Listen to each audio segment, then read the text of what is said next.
لله رب العالمين والصلاة والسلام على خاتم النبيين أما بعد فأعوذ بالله من الشيطان الرجيم بسم الله الرحمن الرحيم الصلاة والسلام عليك يا رسول الله وعلى آلك وأصحابك يا حبيب الله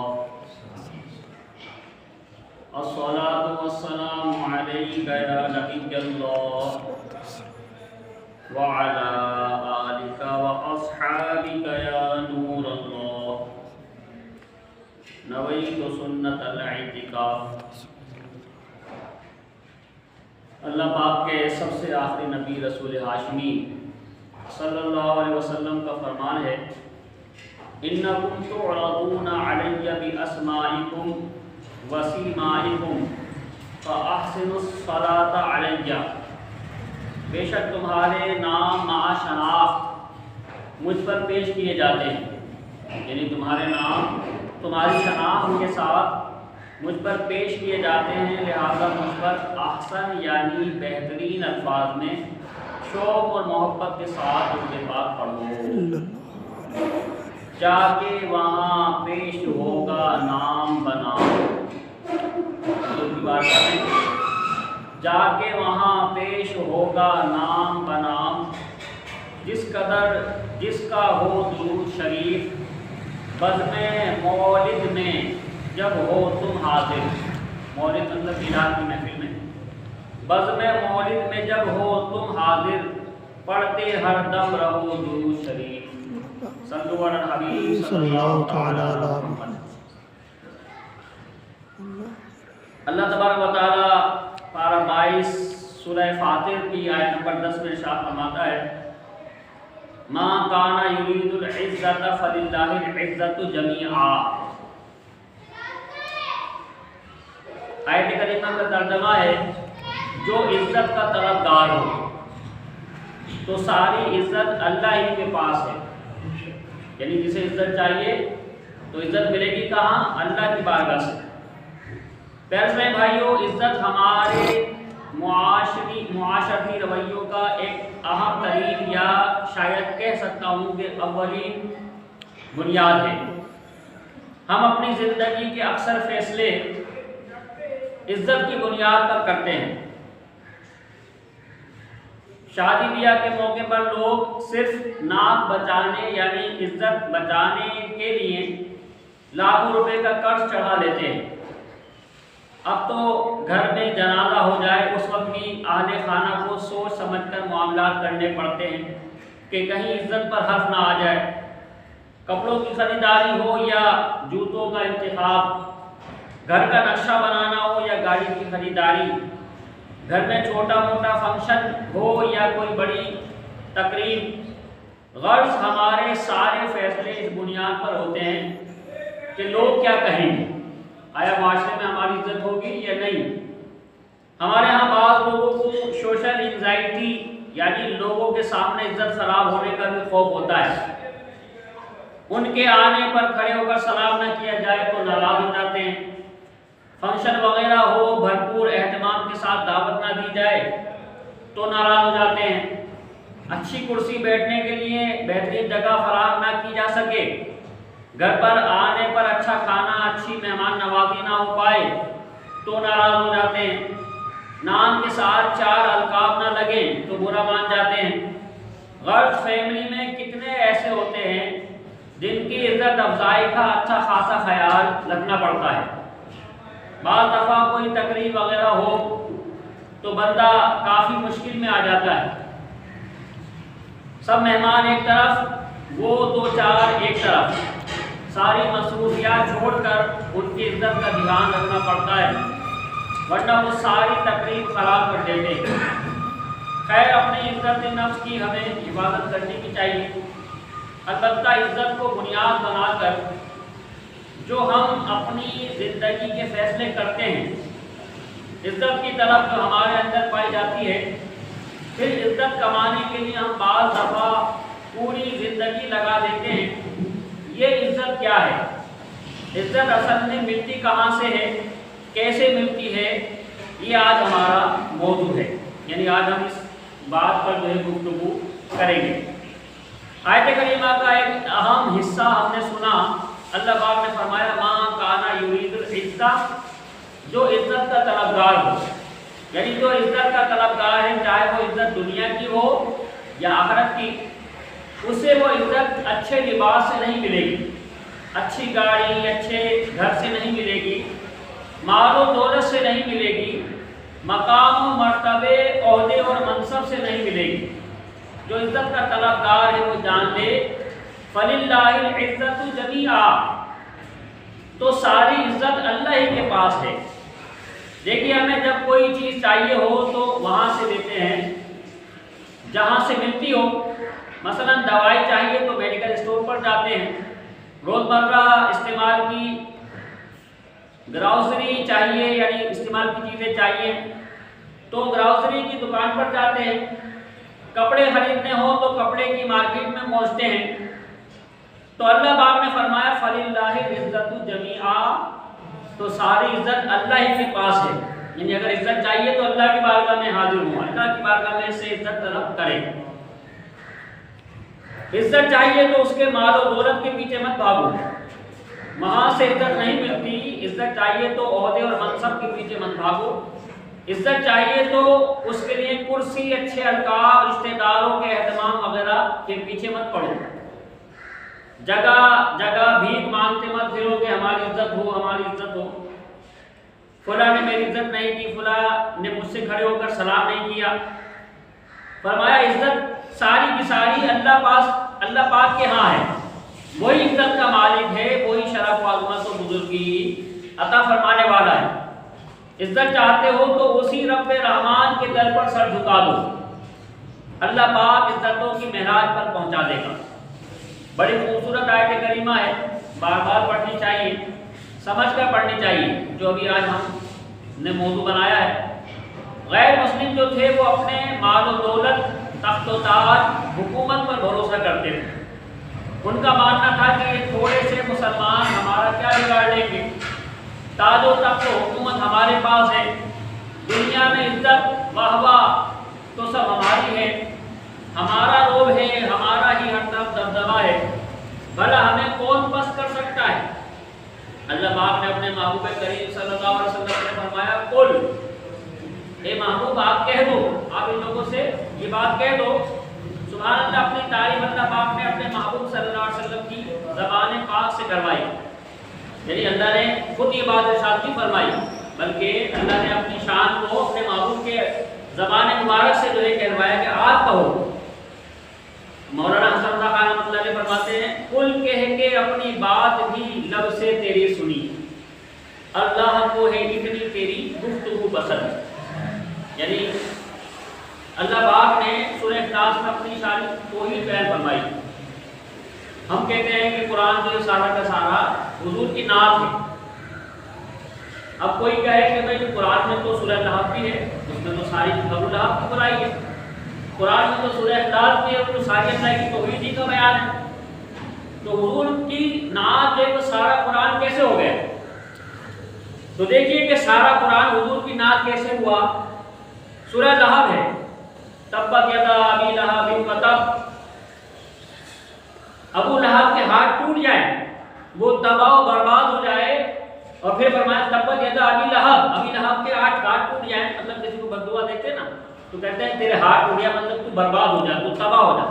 ہمارے یہاں بھی عام طور پہ کہتے ہیں برباد ہو، تباہ ہو، تو ایسی جو ہے عربی کا بھی مقولہ ہے کہ جب کسی کو کہتے ہیں نا برباد ہو جائے تو اس کے کہتے ہیں تبت یدا، تیرے ہاتھ ٹوٹ جائے تو برباد ہو جائے۔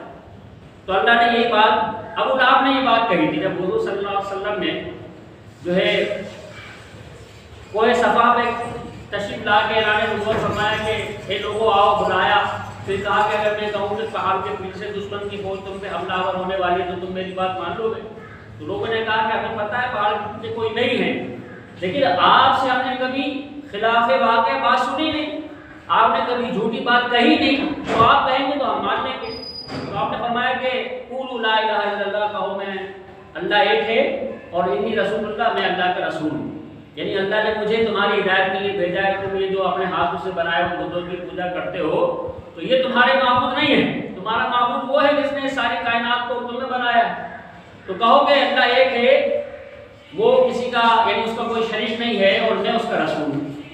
تو جب آپ نے یہ بات ارشاد فرمائی تو ابو لہب نے کہا کہ تبت یدا یا محمد صلی اللہ علیہ وسلم معاذ اللہ، کہ یہ محمد صلی اللہ علیہ وسلم تمہارے ہاتھ ٹوٹ جائیں، تم برباد ہو جاؤ، تم نے یہ کہنے کے لیے ہمیں بلایا تھا۔ تو اب دیکھیے کہ گستاخی بے ادبی ابو لہب نے حضور کی تو حضور صلی اللہ علیہ وسلم نے کوئی جواب اس کی گستاخی کا نہیں دیا۔ اللہ تبارک و تعالیٰ نے سورہ لہب پوری نازل فرما دی، تبت یدا ابی لہب، پھر فرمایا وتب، ابو لہب برباد ہو جائے، اس کے ہاتھ ٹوٹ جائیں۔ ہمارے محبوب کو کہتا ہے کہ معاذ اللہ یہ برباد ہو، ارے ابو لہب برباد ہو۔ حضور نے جواب نہیں دیا، جواب کس نے دیا؟ اللہ نے، اور پھر فرمایا وتب، اور یہ برباد ہو گیا۔ پہلے فرمایا تبت یدا ابی لہب دیو وتب، ابو لہب کے ہاتھ ٹوٹ جائے، وہ برباد ہو گیا، وہ تباہ ہو گیا۔ اور پھر اللہ نے پوری اس کی مطلب صفات بیان فرمائی کہ ما اغنا عنہ مالہ وما کسب، اس کے کوئی کام نہیں آیا، اس کا مال، اس کی اولاد۔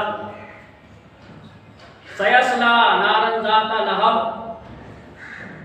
اس کی بیوی جو ہے وہ یعنی سر پہ لکڑی کا گٹھا اٹھائے ہوئے آ رہی ہے، اور اسی جو ہے گٹھے کی رسی جو ہے اس کے گلے میں اس نے ڈالی گئی، یعنی عرب یہ حالانکہ تھے تو سردار، یعنی پورے سردار قبیلے کا قبیلہ تھا، لیکن یہ اپنے کام بھی جو ہے اپنے غلاموں سے نہیں لیتے تھے بلکہ خود کرتے تھے۔ تو اس کی عورت خود جاتی تھی، بیوی اس کی، اور جنگل سے لکڑیاں کاٹتی اور وہ اپنے سر پہ رکھتی اور اس کا جو ہے مطلب گٹھا بنا کے اپنے سر پہ رکھتی۔ تو ایسی ایک مرتبہ آ رہی تھی، اس نے بھی حضور کی شان میں گستاخی کی۔ جب اس کو پتہ چلا کہ حضور صلی اللہ علیہ وسلم نے جو ہے معاذ اللہ ہمارے یعنی جو ہے خداؤں کو برا کہا، تو یہ کیا ہوا، یہ ایک پتھر لے کے آئی۔ حضور صلی اللہ علیہ وسلم یہ اعلان فرمانے کے بعد خانہ کعبہ تشریف لے گئے، وہاں تشریف فرما کے یہ اس کی بیوی آئی بڑا سا پتھر لے کے کہ میں معاذ اللہ محمد صلی اللہ علیہ وسلم کا سر کچل دوں گی۔ تو وہ آئی اور خانہ کعبہ کے صحن میں حضور صلی اللہ علیہ وسلم تشریف فرما، حالانکہ لیکن اس کو نظر نہیں آئی۔ یہ دیکھ داغ کے بعد جو ہے مطلب بالکل غصے میں لال پیلی ہوتی گئی اور یہ واپس چلے گئے، حضور صلی اللہ علیہ وسلم کو نظر نہیں آئے۔ تو اس نے بھی معاذ اللہ گستاخی کی، بے ادبی کی، تو اللہ تبارک و تعالیٰ نے ان دونوں، اس کی یعنی ابو لہب اور اس کی بیوی دونوں کی جو ہے اس میں یہاں مذمت بیان فرمائی اور کہا کہ یہ جو ہے دونوں ہلاک ہو گئے۔ اس کی بیوی بھی جو ہے اس کی گلے میں جو رسی کا بل تھا وہی اس کے لیے پھانسی کا بندہ بن گیا۔ تو اب یہ آ رہی تھی جنگل سے لکڑیاں لے کے اپنے سر پہ رکھ کے، تو رسی جو ہے جس سے باندھی تھی وہ ذرا اس کا بڑی تھی، تو ایک سرے سے اس نے لکڑی کا گٹھا باندھا، سر پہ رکھا، اور جو تھوڑا سا بڑا لٹک رہا تھا وہ اس نے اپنے گلے میں سے ڈال لیا۔ اب یہ گٹھا لے کے عرب کی تپتی کی گرمی، ریگستان، جنگل بیابان، دھوپ، تو یہ جو ہے پسینے میں شرابور، یہ آگے ایک پہاڑ کی یعنی چٹان پہ ایک پتھر کا جو بیٹھنے کی جگہ تھی، تھوڑی سی چٹان تھی، اس سے جو ہے مطلب اس پہ بیٹھ گئی۔ تو اللہ تبارک و تعالیٰ نے جبرائیل علیہ السلام کو بھیجا، انہوں نے جو اس کے سر پہ لکڑی کا گٹھا رکھا ہوا تھا اس کو آگے ہاتھ سے دھکا دے دیا، یعنی اس کو گرا دیا۔ جب وہ لکڑی کا گٹھا گرا تو جو بل اس کے گلے میں لٹکی ہوئی رسی کا تھا وہ اس کے جو ہے گلے کو یعنی یوں سمجھ لیجیے کھینچ کے بالکل اس نے پھانسی کا پھندا بن گیا، اور وہ اسی طریقے سے یعنی یوں سمجھ لیجیے کہ ذلت کی موت مر گئی، یعنی اس کے گلے میں پھانسی لگ گئی، گلا گھٹ گیا اس کا، وہ مر گئی۔ تو اللہ تعالیٰ نے یہ بات پوری کی پوری صورت میں بیان فرمائی۔ اب آپ دیکھیے کہ حالانکہ اس میں ساری کی ساری ابو لہب اور اس کی بیوی کی برائی ہے، لیکن اللہ تعالیٰ نے جو ہے وہ نعت حضور کی کیسے ہوئی کہ جب اس نے حضور کی بارگاہ میں بے ادبی کی تو اللہ نے اس کی بے ادبی کو یعنی اس کی جو ہے ذلت کو بھی بیان کیا اور پھر ان کی موت کو بھی بیان کر دیا کہ تباہ و برباد تو یہ ہوں گے اور یہ ہو گئے۔ تو پتہ چلا کہ سورہ لہب کی حضور کی نعت ہی ہے۔ سورہ اخلاص میں اللہ تعالیٰ نے قل هو اللہ احد، کہو اللہ ہے، کہو اللہ ہے، اللہ الصمد، اللہ بے نیاز ہے، لم یلد ولم یولد، نہ اس کی کوئی اولاد ہے نہ وہ کسی کی اولاد ہے، ولم یکن لہ کفوا احد، اس کا کوئی ہمسر نہیں، اس جیسا کوئی نہیں۔ یعنی یہ پوری کی پوری کیا ہے؟ اللہ کی توحید ہے، اللہ کی وحدانیت کا، اللہ کی شان کا بیان ہے۔ لیکن آپ اندازہ لگائیے کہ اللہ تبارک و تعالیٰ نے پوری کی پوری صورت میں اپنی شان بیان فرمائی، کہو اللہ ہے، وہ ایک ہے اور وہ بے نیاز ہے اور جو ہے وہ کسی کی اولاد نہیں ہے، اس کی کوئی اولاد نہیں ہے، اور جو ہے اس جیسا کوئی نہیں ہے. پوری کی پوری اللہ نے اپنی شان بیان فرمائی. لیکن بیان شان کرنے کا انداز طریقہ کیا ہے؟ اللہ نے اپنی شان کی جو ہے کل کہہ کے اے محبوب ہماری شان بیان ہو رہی ہے، شان تو ہماری بیان ہو رہی ہے، لیکن کل آپ کہو، ہماری شان بھی آپ بیان کرو. تو معلوم ہوا کہ حضور صلی اللہ علیہ وسلم کی پورا کا پورا قرآن نازل کیسے ہے کہ اللہ اپنی شان بیان فرمائے تو بھی حضور کے زبان مبارک کو سننا چاہتا ہے. یعنی اللہ جو ہے، اللہ کی مشیت کیا ہے کہ ہماری شان کی جو ہے ہم کس کی زبان سے سنیں؟ اپنے محبوب کی زبان سے. تو اسی بات کو مولانا حسن رضا خان رحمۃ اللہ علیہ نے اپنے شعر میں بیان فرمایا. فرماتے ہیں کہ کل کہہ کے اپنی بات بھی لب سے تیرے سنی. یعنی توحید بھی اپنی شان کی اللہ نے آپ کی زبان سے سنی. کل کا مطلب آپ کہیں کہ وہ اللہ ہے، وہ ایک ہے اور وہ بے نیاز ہے، اس کی کوئی اولاد نہیں ہے، وہ کسی کی اولاد نہیں ہے، اور اللہ جیسا کوئی، اللہ کا ہمسر کوئی نہیں ہے. تو حسن رضا فرماتے ہیں کل کہہ کے اپنی بات بھی لب سے تیرے سنی، اللہ کو ہے اتنی تیری گفتگو پسند. خیر اللہ فرماتا ہے اے محبوب صلی اللہ علیہ وسلم، جو آیت کریمہ ہم اپنے دوبارہ موضوع کی طرف آتے ہیں، تو اللہ نے فرمایا اللہم مالک الملک تؤتی الملک من تشاء وتنزع الملک ممن تشاء. یعنی اے اللہ ملک کے مالک، تو جسے چاہتا ہے سلطنت عطا فرماتا ہے اور جس سے چاہتا ہے چھین لیتا ہے. یعنی عزت تیری بارگاہ سے ملتی ہے اور ذلت بھی جو ہے تو ہی دیتا ہے. تو جسے چاہتا ہے عزت عطا فرماتا ہے اور جسے چاہتا ہے ذلت میں گرفتار کر دیتا ہے. سلطنت ہو یا حکومت، تخت و تاج ہو یا بڑے عہدے، سب کا مالک بلکہ دنیا کے ذرے ذرے کا مالک اللہ پاک ہی ہے. کتنی بڑی بڑی سلطنتیں گزری، کیسا مضبوط نظام تھا. کوئی سوچ بھی نہیں سکتا تھا کہ یہ سلطنت بھی کبھی ختم ہو سکتی ہے. عزت و سلطنت کا مالک اللہ پاک ہے. جب اللہ پاک نے چاہا وہ سلطنتیں تباہ و برباد ہو کر فنا کے گھاٹ اتر گئی.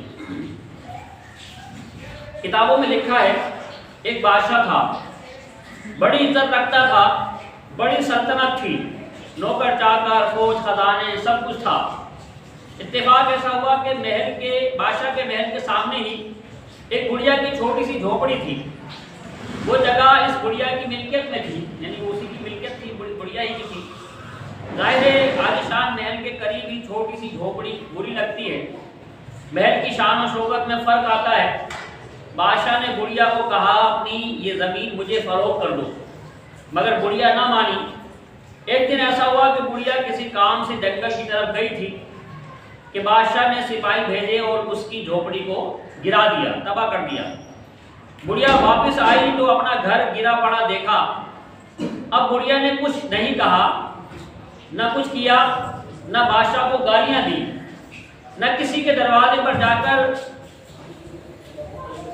کوئی کارروائی کی. بس آسمان کی طرف نگاہ اٹھائی اور کہنے لگی اے اللہ پاک، اگر میں یہاں موجود نہیں تھی تو دیکھ رہا تھا. اے مالک کریم، سب بادشاہوں کے بادشاہ اس ظالم بادشاہ نے میرا گھر گرا دیا. بس گڑیا کی اس فریاد کی دیر تھی کہ اسی وقت زلزلہ آیا اور بادشاہ کا محل مٹی میں مل گیا. تو اللہ پاک نے فرمایا تؤتی الملک من تشاء وتنزع الملک ممن تشاء. تو جسے چاہتا ہے سلطنت عطا فرماتا ہے اور جس سے چاہتا ہے چھین لیتا ہے. مزید ارشاد ہوا وتعز من تشاء وتذل من تشاء بیدک الخیر انک علی کل شیء قدیر. اور تو جسے چاہتا ہے عزت دیتا ہے اور جسے چاہتا ہے ذلت دیتا ہے. تمام بھلائی تیرے ہی ہاتھ میں ہے، بے شک تو ہر شے پر قدرت رکھنے والا ہے. سبحان اللہ. پتہ چلا عزت بھی اللہ پاک دیتا ہے، کسی کو ذلت ملتی ہے تو وہ بھی اللہ پاک کی جانب سے ہی آتی ہے. قرآن کریم میں ارشاد ہوا وَاتَّخَذُوا مِن دُونِ اللَّهِ آلِهَةً لِيَكُونُوا لَهُمْ عِزًّا. اور اللہ کے سوا اور خدا بنا لیے کہ وہ انہیں زور دیں. یعنی کافروں نے، مشرکوں نے اللہ کے علاوہ اور خدا بنائے. کیوں بنائے؟ تاکہ ان سے ان کو قوت ملے، طاقت ملے، زور ملے. یعنی وہ عزت کے طلب میں اتنے سارے جھوٹوں کے سامنے سر جھکایا کرتے تھے، مگر کیا انہیں عزت مل سکی؟ نہیں ملی۔ ڈاکٹر اقبال نے کہا ہمارے کیا ہوتا ہے کہ کسی کو کوئی ٹینشن ہوتی ہے، پریشانی ہوتی ہے، بیماری ہوتی ہے، مصیبت ہوتی ہے، تو در در کی ٹھوکریں کھاتے ہیں، ادھر بھاگیں گے ادھر بھاگیں گے، بڑے بڑے ڈاکٹر کو، بڑے بڑے میڈیکل مطلب جو ان کے ادارے ہوتے ہیں ان کو دیکھیں گے، بڑے بڑے جو ہے مطلب پروفیسر سے، ماہرین سے ملاقات کرتے ہیں اور اپنے مسئلے کو حل کرنے کی کوشش کرتے ہیں، نہیں کرتے تو اللہ کی بارگاہ میں نہیں آتے، نماز نہیں پڑھیں گے، اللہ کی بارگاہ میں دعا خیر نہیں کریں گے، اللہ کی بارگاہ میں نہیں آئیں گے، باقی ہر در کو جو ہے وہ کھٹکھٹائیں گے۔ ڈاکٹر اقبال نے کہا یہ ایک سجدہ جسے تو گراں سمجھتا ہے، یعنی اللہ کی بارگاہ میں حاضر ہونا یہ تجھے بہت بھاری ہے، اور باقی جو ہے در در کی ٹھوکریں تو کھا لے گا۔ تو ڈاکٹر اقبال کہہ رہے ہیں یہ ایک سجدہ جسے تو گراں سمجھتا ہے، ہزار سجدے سے دیتا ہے آدمی کو نجات۔ یعنی اللہ کی بارگاہ میں آ جائے گا، در در کی ٹھوکریں کھانے کی ضرورت نہیں پڑے گی، بس یہ ایک ہی در جو ہے تیرے سارے مسئلے حل کر دے گا۔ یعنی بندوں کے آگے سر جھکانے، جھک کر سلامیاں دینے سے عزت نہیں ملتی۔ ایک سجدہ جو اخلاص کے ساتھ اللہ پاک کے حضور کیا جاتا ہے وہ عزتوں کی معراج تک پہنچا دیتا ہے۔ مکے کے غیر مسلموں نے سینکڑوں جھوٹے خداؤں کے سامنے سجدے کیے، اپنے ماتھے گھسائے ان پتھروں کے مجسموں کی وجہ سے پیارے آقا مکی مدنی مصطفیٰ صلی اللہ علیہ وسلم کے ساتھ دشمنی کی، گستاخیوں کی جسارت کی، مسلمانوں پر ظلم و ستم ڈھائے، یہاں تک کہ مسلمانوں کو ہجرت کرنی پڑی۔ آخر کیا ہوا؟ عزت ملی؟ نہیں ملی۔ ان کافروں کو عزت ملی؟ نہیں ملی۔ عتبہ، شیبہ، ابو جہل، ابو لہب سب ذلت کی موت کے گھاٹ اتر گئے۔ ابھی میں نے ابو لہب اس کی بیوی کا تذکرہ آپ کے سامنے کیا۔ اعلیٰ حضرت محمد اللہ خان فاضل بریلوی رحمۃ اللہ علیہ حضور صلی اللہ علیہ وسلم کی بارگاہ میں یوں عرض کرتے ہیں، یعنی دھوم تو ہمارے آقا ہی ہر جگہ، دنیا میں بھی اور آخرت میں بھی، فرشتوں میں بھی، آسمانوں پر بھی اور زمین پر بھی۔ اعلیٰ حضرت رحمۃ اللہ فرماتے ہیں کہ وہی دھوم ہے ان کی ماشاءاللہ۔ ہمارے آقا صلی اللہ علیہ وسلم کی جو پہلے دن دھوم تھی وہی آج بھی ہے اور وہی قیامت تک اور قیامت کے بعد بھی رہے گا۔ تو فرماتے ہیں کہ وہی دھوم ہے ان کی ماشاءاللہ، مٹ گئے آپ مٹانے والے۔ جو حضور کی شان گھٹانا چاہتے تھے وہ خود گھٹ گئے، خود مٹ گئے، لیکن حضور کی شان جو ہے جو پہلے دن تھی وہی آج بھی موجود ہے۔ کتابوں میں لکھا ہے ابو لہب جو پیارے آقا مکی مدنی مصطفیٰ صلی اللہ علیہ وسلم کی گستاخیاں کیا کرتا تھا، یعنی پہلے یہ بیماری میں مبتلا ہوا تو یہ جسم پر پتھر برسایا کرتا، یعنی حضور کے جسم پر پتھر برسایا کرتا تھا۔ اسے بہت بری بیماری لگی، اتنی سخت بیماری تھی کہ اس کے بدن سے بدبو اٹھتی تھی۔ آخر اسی بیماری میں ایڑیاں رگڑ رگڑ کر مر گیا۔ اس کے اپنے سگے بیٹے اس کے قریب آنے کی ہمت نہ کرتے تھے۔ کئی دن تک اس کی لاش یوں ہی پڑی سڑتی رہی۔ آخر جب بدبو پھیلنے لگی تو لوگوں کے طعنوں کے ڈر سے ایک گڑھے میں لاش رکھوا کر اوپر سے پتھر ڈال دیے گئے۔ وہی دھوم ہے ان کی ماشاءاللہ، مٹ گئے آپ مٹانے والے۔ اللہ پاک نے فرمایا وَلَا يَحْزُنْكَ قَوْلُهُمْ إِنَّ الْعِزَّةَ لِلَّهِ جَمِيعًا، اور تم ان کی باتوں کا غم نہ کرو، بے شک تمام عزتوں کا مالک اللہ ہے۔ اپنے محبوب کو اللہ نے دلاسا دیتے ہوئے، حوصلہ بڑھاتے ہوئے کہا کہ ان کافروں کی بدسلوکی کا، ان کی جو ہے مذاق اڑانے، ہفتیاں کسنے، ہٹ کرنے کی آپ جو ہے وہ پرواہ نہ کیجیے، اور تم ان کی باتوں کا غم نہ کرو، بے شک تمام عزتوں کا مالک اللہ ہے۔ یعنی یہ پیارے محبوب صلی اللہ علیہ وسلم، یہ کفار جو آپ کی گستاخیاں کرتے ہیں، جملے کستے ہیں، آپ کی ذات پاک کے متعلق نازیبا الفاظ استعمال کرتے ہیں، ان کی یہ باتیں آپ کو غم میں مبتلا نہ کریں، کیونکہ ان العزت للہ جمیعا، تمام عزتوں کا مالک اللہ ہے۔ بے شک ساری عزتیں، ساری کی ساری عزت اللہ پاک کے ہاں ہے۔ جو کفار ذلیل و خوار ہو جائیں گے، آپ کی عزتوں کے برتم پہلے ہی اتنی بلندی پر ہیں اور بلند ہو جائیں گے۔ فرش والے تیری شوکت کا علو کیا جانے، علو مطلب بلندی۔ اعلیٰ رحمۃ اللہ علیہ عرض کرتے ہیں آپ کی بارگاہ میں حضور کی، فرش والے تیری شوکت کا علو کیا جانے، زمین والے آپ کی شوکت کا، آپ کی شان کی بلندی کیا جانے۔ فرش والے تیری شوکت کا علو کیا جانے، اس روا عرش پہ اڑتا ہے ہریرا تیرا، یعنی یہ شہنشاہوں کے شہنشاہ آپ کا ہریرا، آپ کا جھنڈا تو عرش تک اڑتا ہے۔ روایات میں ہے فتح مکہ کے موقع پر وہ شہر جہاں سے پیارے آقا مکی مدنی مصطفیٰ صلی اللہ علیہ وسلم ہجرت کر کے تشریف لے گئے، یعنی مکے سے جہاں سے آپ کو نکال دیا تھا، وہ گلیاں جہاں آپ صلی اللہ علیہ وسلم کے جار نثار یعنی صحابہ کرام رضی اللہ عنہم پر ظلم و ستم کے پہاڑ ٹوڑے گئے تھے، وہ گھر وہ محلے جہاں مسلمانوں کا جینا دشوار ہو گیا تھا، 9 ہجری یعنی ہجرت کے 9 سال بعد پیارے آقا مکی مدنی مصطفیٰ صلی اللہ علیہ وسلم ان گلیوں اور محلوں، ان شہر مکہ میں فاتح بن کر تشریف لائے، یعنی فتح مکہ جب ہوا صرف 9 سال بعد جو ہے مکہ فتح ہو گیا۔ اس پاکیزہ شہر کو کفر و شرک کی گندگی سے پاک کر دیا گیا، کعبہ مبارک جسے زمانہ جاہلیت میں شرک سے آلودہ کر دیا گیا تھا، ایک بار پھر اسے مرکز توحید بنا دیا گیا۔ اس موقع پر مکے کے بڑے بڑے سردار موجود تھے، یوں کہہ لیجئے کہ سارے مکے والوں کی نگاہیں پیارے آقا مکی مدنی مصطفیٰ صلی اللہ علیہ وسلم کی جانب لگی ہوئی تھی کہ اب ہمارا انجام کیا ہوگا، ہمیں کیا سزا ملے گی۔ اتنے میں ظہر کا وقت ہو گیا، اب پیارے آقا مکی مدنی مصطفیٰ صلی اللہ علیہ وسلم نے اپنے سچے عاشق حضرت بلال رضی اللہ عنہ کو وہ شرف اور عزت بخشی جو نہ اس سے پہلے کسی کو نصیب ہوئی تھی، نہ آپ کے بعد کسی کو نصیب ہوئی۔ آپ صلی اللہ علیہ وسلم نے فرمایا، اے بلال، آج کعبے کے سامنے کھڑے ہو کر نہیں بلکہ کعبے کی چھت پر کھڑے ہو کر اذان پڑھو۔ سبحان اللہ، کیا شان کریمی ہے۔ وہ حضرت بلال رضی اللہ عنہ جنہیں اسی شہر مکہ میں غلامی کی زنجیروں میں جکڑا گیا تھا، جنہیں اسی مکہ شریف میں تپتی ریت پر لٹا کر بھاری پتھر رکھ دیے جاتے تھے، جن پر مکے کی گلیوں میں پتھر برسائے جاتے تھے، وہی حضرت بلال رضی اللہ عنہ آج کعبے کی چھت پر چڑھ چکے ہیں۔ یہ گویا تمام سرداران مکہ کو ایک خاموش پیغام تھا کہ اے غیر مسلم سرداروں، دیکھ لو، عزت اللہ پاک کے ہاتھ میں ہے، یہ غلامی اور آزادی، حبشی اور رومی کا فرق یہ تمہارا اپنا بنایا ہوا ہے، ورنہ حقیقت میں سب اللہ پاک کے بندے ہیں، سبھی آدم و حوا علیہ السلام کی اولاد سے ہیں۔ عزتوں کا معیار رنگ و نسل نہیں بلکہ اللہ پاک کی بارگاہ میں مقبولیت ہے، جو اللہ پاک کی بارگاہ کا مقبول ہو وہ دامن مصطفیٰ صلی اللہ علیہ وسلم سے لپٹ جائے، چاہے نسلی اعتبار سے حبشی ہی کیوں نہ ہو۔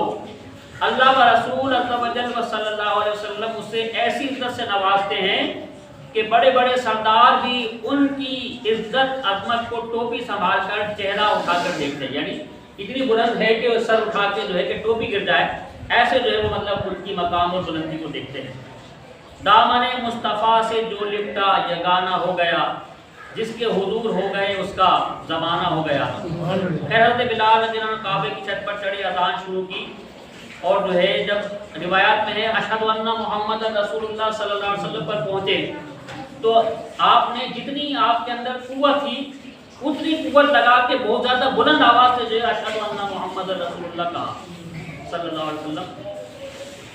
ابو جہل کی بیٹی حضرت جبیریہ رضی اللہ عنہا جنہوں نے بعد میں اسلام قبول کیا، اس وقت مسلمان نہیں تھی، انہوں نے اپنے گھر میں جب محبوب ذیشان صلی اللہ علیہ وسلم کا نام پاک کعبے کی چھت سے پورے مکے میں گونجتا سنا تو بولی لا امری رفیع لکا ذکرک، ذکر کا، میری جان کی قسم ہے محمد صلی اللہ علیہ وسلم آپ کا ذکر آپ کے لیے بلند کر دیا گیا۔ سبحان اللہ، یہ ہے عزتوں کا معیار، یہ ہے عزت کا فلسفہ۔ عزت کا مالک اللہ پاک ہے، جسے عزت ملتی ہے اللہ پاک کی جانب سے ملتی ہے۔ یہ اس نے کہا کہ میری جان کی قسم، میری عمر کی قسم، تو اس کی وضاحت سب سن لیجیے کہ ویسے جو ہے مطلب اسلام میں غیر خدا کی قسم کھانا جائز نہیں ہے۔ میری قسم، تیرے سر کی قسم، میری جان کی قسم، مطلب یہ جو ہم غیر خدا کی قسم کھاتے ہیں تو یہ شرعاً جائز نہیں ہے۔ قسم صرف اللہ کے نام کی کھائی جاتی ہے، اور قسم زیادہ کھانا بھی نہیں چاہیے۔ حدیث میں منع فرمایا کہ بس ضرورت ہو تو قسم جو ہے وہ اپنی بات کو پختہ کرنے کے لیے، کوئی ایسا موقع آ جائے کہ بغیر قسم کے کام نہ چلے تو اس وقت قسم کھانی چاہیے، ورنہ ویسے عام طور پہ لوگ کی عادت ہوتی ہے نا قسم سے، خدا کی قسم یہ ہے، ایسا ہے ویسا ہے، تو اپنی بات میں جو ہے قسم بار بار کھاتے ہیں، تو یہ طریقہ درست نہیں ہے۔ اللہ سے دعا ہے وہ ہمیں قرآن تعلیمات کو سیکھنے سمجھنے کا عمل کی توفیق عطا فرمائے۔